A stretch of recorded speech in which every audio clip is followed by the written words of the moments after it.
the folks, and this whole native land takeover.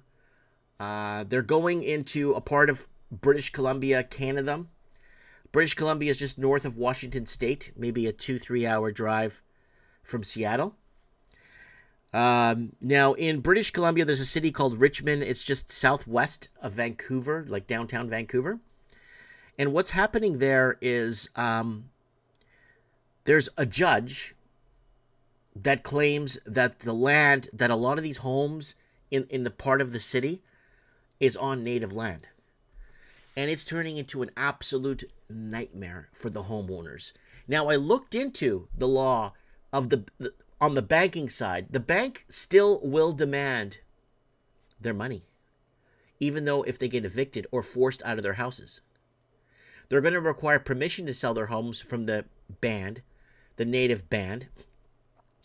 But in a way, why doesn't the band pay the homeowners for the houses so they get the money, and then give some sort of dividends or dividend checks to the people in the area that built the streets, that built all that? Because without the European expansion, you won't have homes or streets and sewers and all that stuff there.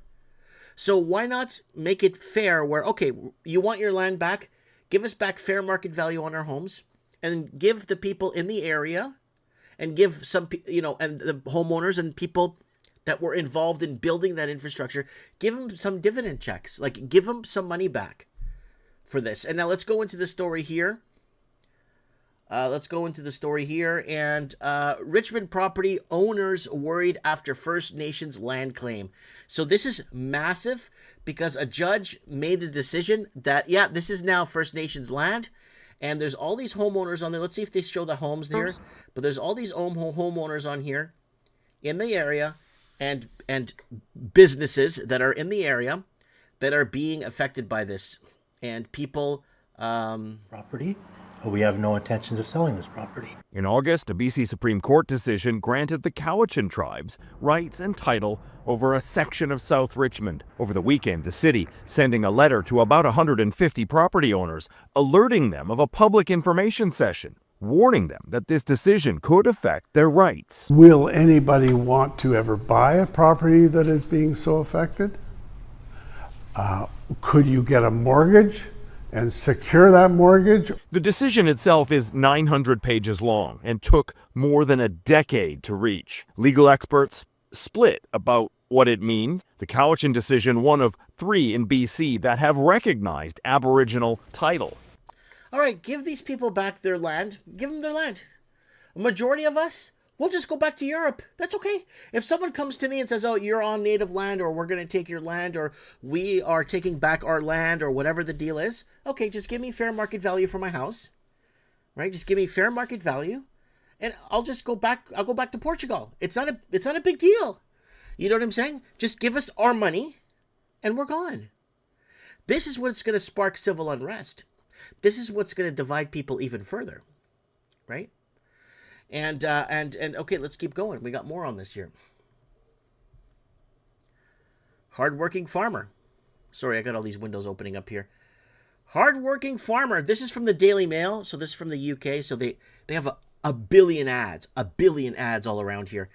So hardworking farmer on the verge of losing $1.6 million home and businesses of 51 years after woke judge gave land to native tribe. And this is the Daily Mail.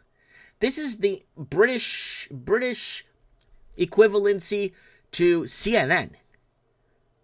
This is the British equivalency to CNN.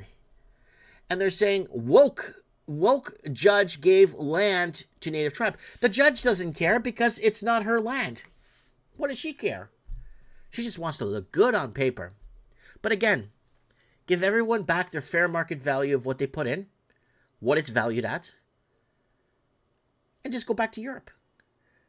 Just go back to your country. Like me and my family were thinking, we're just going to go back to our countries. We don't care anymore. We're going to have this problem with that. We just go back to Europe. Good luck, Canada. Hey, good luck, everybody else. They don't want us here. Yeah. And hardworking farmer on the verge of losing his home to Canada's Indigenous tribes has vowed to fight back and protect my property.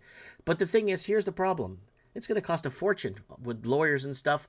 Lifelong Richmond resident Cal Matu appeared before city leaders Tuesday night, outraged after learning his home could soon fall under Cowichian title. I have owned my land for more than enough years to know what's mine. I'm not giving up without a fight, Matu told Juno. So there he is right there. I pay taxes. I bought my place. And lo and behold, I don't own my place. It's not fair. You know, now he's being told he doesn't own his place. Like, there he is right there with his little setup. And he's being told, basically, there it is, being told, hey, that's not your land. They wait for you to build it, just like the Portuguese. When the Portuguese and the Italians and the Greeks and the Scottish, Irish came to build Canada, they built everything up. And then they're like, get out of here. We don't want you no more. You built the country. Get lost. So, more and more people are just going to be heading back to Europe. And this is my opinion. I think you can see more and more people just going back to Europe. I was just in Portugal 2 weeks ago. I don't have a problem living in Portugal. I have no problem whatsoever living there. I'm a citizen, and I don't have to worry about this. You buy you work, you pay off your assets, you have your stuff. Oh, that's not yours, by the way. Like Obama. Remember that piece of crap, Obama? You didn't build that. Yeah, those roads going to your business. You didn't build that. Remember that piece of garbage? Remember that? You didn't build that. So there it is, right there, folks.